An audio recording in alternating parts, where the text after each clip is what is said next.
Hello, మీకెవరికన్నా pan cake అంటే తెలుసా? మనకు తెలియదులేండి, మనం 90s కిడ్స్ కదా.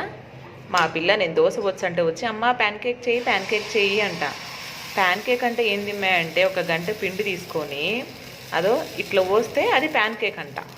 మనం దాన్ని దిబ్బరెట్ట అంటాం. వీళ్ళేదో కొత్తగా కనిపెట్టినట్టు ప్యాన్ కేక్ అని అడుగుతున్నారు.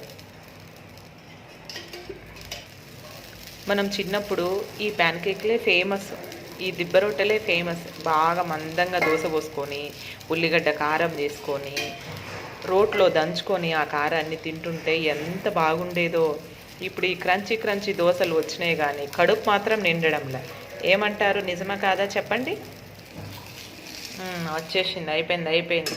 అబ్బా, ఇది ప్యాన్ కేక్ అయితే నిజంగానే బాగుంది. చూడండి, ముందు ఒకటి పోసి తిన్నది బాగా మన పెన్నెం మీద వచ్చినట్టు వచ్చింది. ఆ దోశ స్మెల్కే తినాలనిపిస్తుందేమో. అసలు దోశ అంటే ఇక్కడ దోశ పోస్తా అంటే అక్కడ అందరికీ వినిపిస్తుంది, కనిపిస్తుంది స్మెల్.